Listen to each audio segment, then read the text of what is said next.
New investigations into Indian boarding schools revealed shocking details. A 2022 report by the U.S. Department of the Interior found that at least 500 children died at these schools, but the actual death toll could be in the tens of thousands. Long before this report, Native American activists have been shedding light on these injustices as they remembered the children who died. Until now, the devastating and at times fatal history of Native American children taken forcibly from their communities and put into boarding schools that strip them of their culture has never been fully investigated. Interior Secretary Deb Haaland announced the investigation last week. It will document the history of the boarding schools established by the U.S. government to force assimilation of indigenous children. For those of you that are new to the conversation, the federal government had a policy of forced assimilation for about 150 years. What is now Suisun on the west side used to be the Rapid City Indian Boarding School. Thus far, the volunteers have found approximately 50 students who passed there and were not kept track of.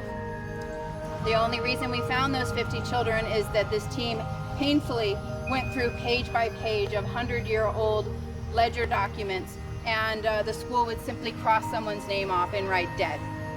So we don't have a lot of information about where they were buried. As we've started to reveal the names of these 50 children, we've had a number of families come forward and say they never knew what happened. They were never informed. The children were simply taken and never came back. Across North America, the remains of thousands of missing indigenous children have been found near the old grounds of boarding schools like this one in Rapid City. So today we are acknowledging the painful and often ignored history of boarding schools and residential schools. It's often excluded from history books, from curriculums, like people just don't learn about it. You don't hear about residential schools and boarding schools when you learn about U.S. history. And as a Native American person or an Indigenous person, it's been part of our lives. The shoes signify or represent the kids. Kids as young as 3 years old went into boarding schools, all the way through 18 years old. It's just really a visual representation. It's something for people to look at and to connect with the kids that you see now. It's just a way of visualizing that loss.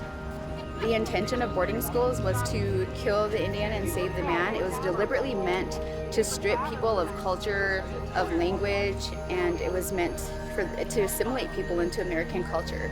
It was meant to detach people from their cultural identities, from their tribal communities, from their homelands. And that's why we are working so hard now to start unpacking those layers of what it's done, the effects it's had, and how we still feel those effects today.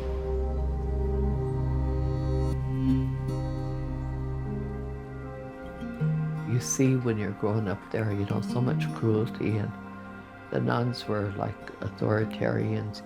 I had a cousin, they caught her and they just whipped her till you can even count the number of times she was hit. You see a lot of things, I seen a priest, all the kids would be sent up there and he would grab certain ones and put them on his lap. And you would see him, but you would be touching him, And I always thought about that. I always thought about those little girls, and I don't know, I guess there was something in my brain that to protect, because I never ever went around him. Roberta Ecoffey survived her boarding school. Some of her family members were not as lucky.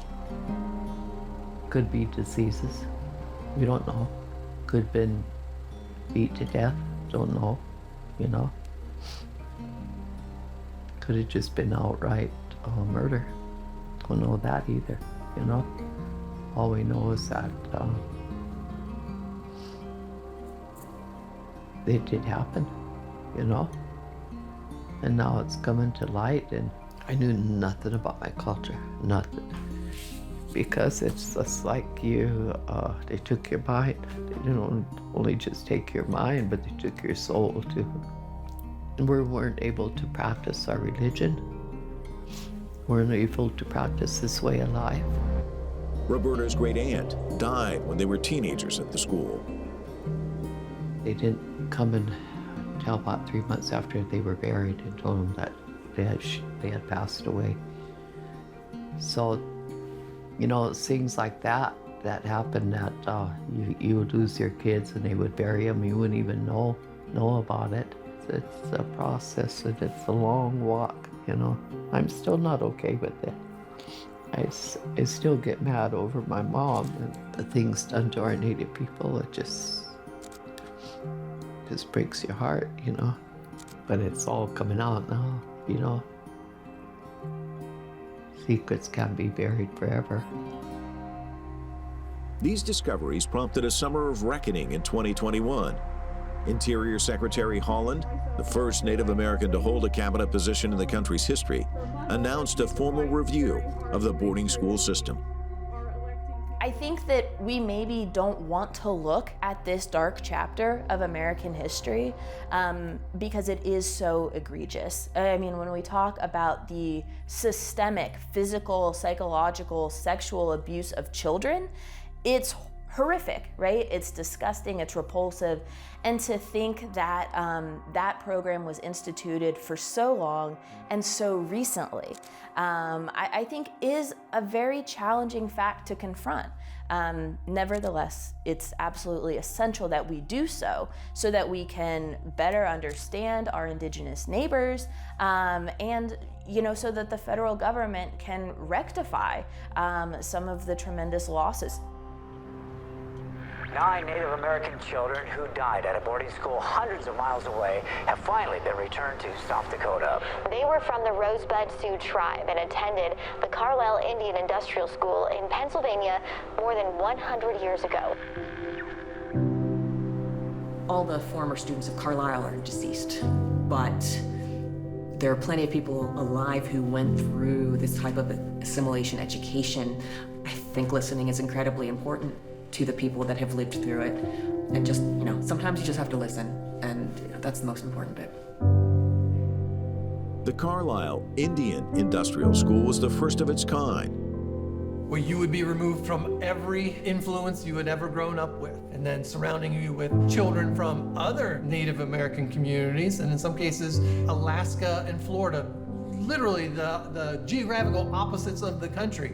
You know, there wouldn't be much in common except the fact that you were in the same situation at Carlisle. The school's educational system was influenced by the military experiences of its founder. Richard Henry Pratt is commanding a group of cavalry soldiers that become known as the Buffalo Soldiers. And they were unique in the fact that they were African Americans. And their job is to chase down some of the peoples that wouldn't bow down to government authority.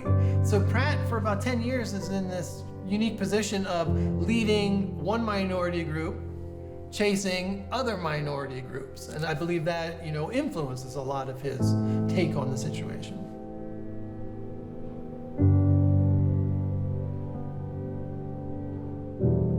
When this idea for the school is created, the United States government is really focusing on the Dakota Territory.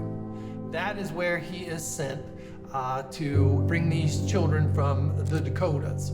They were used as leverage, hostages even, and you bring these children almost all the way across the country to Carlisle, Pennsylvania, and you can basically say, you know, hey, if you don't do what we tell you to do on the reservation, well, you're never going to see your kids again.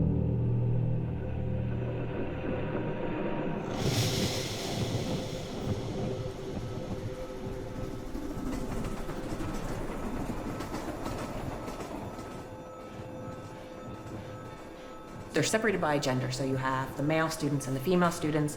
Within them, you also have the interpreter. This is before they've had their hair cut, been stripped of their regalia, before any major change has happened. So very much, you know, as they stepped off the train.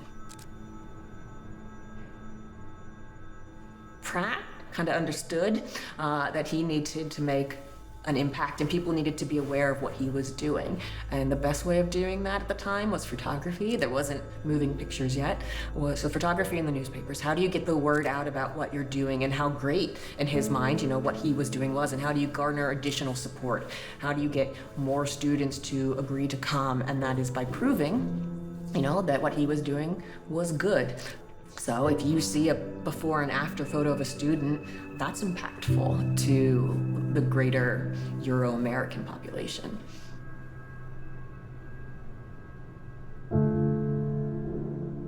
Out of the almost 8,000 students, there are almost 1,000 student deaths in the 40 years that the school was operating.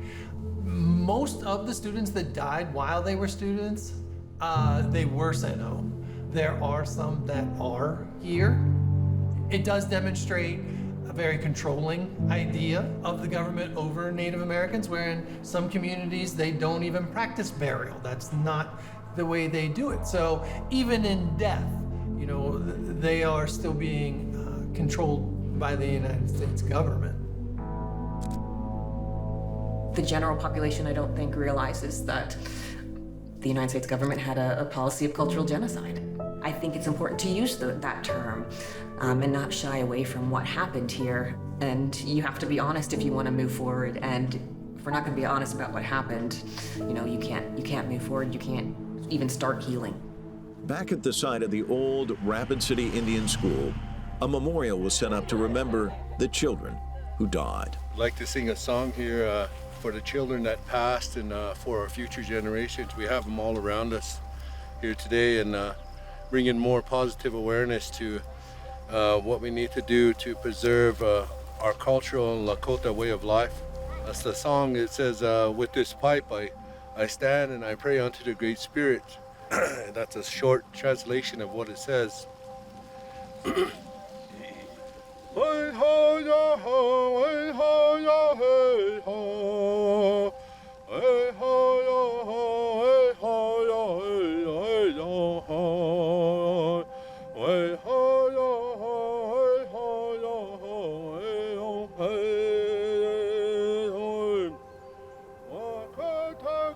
Nobody in this world can take this from us, who we are. These places here behind us, these hills, the genes we're carrying from our ancestors is there. This is part of historical, I hate to say trauma, but I guess that's what it is. And we're all doing our best to make it through each day and to connect our identity back again, reconnect. This is who we are. This is our land.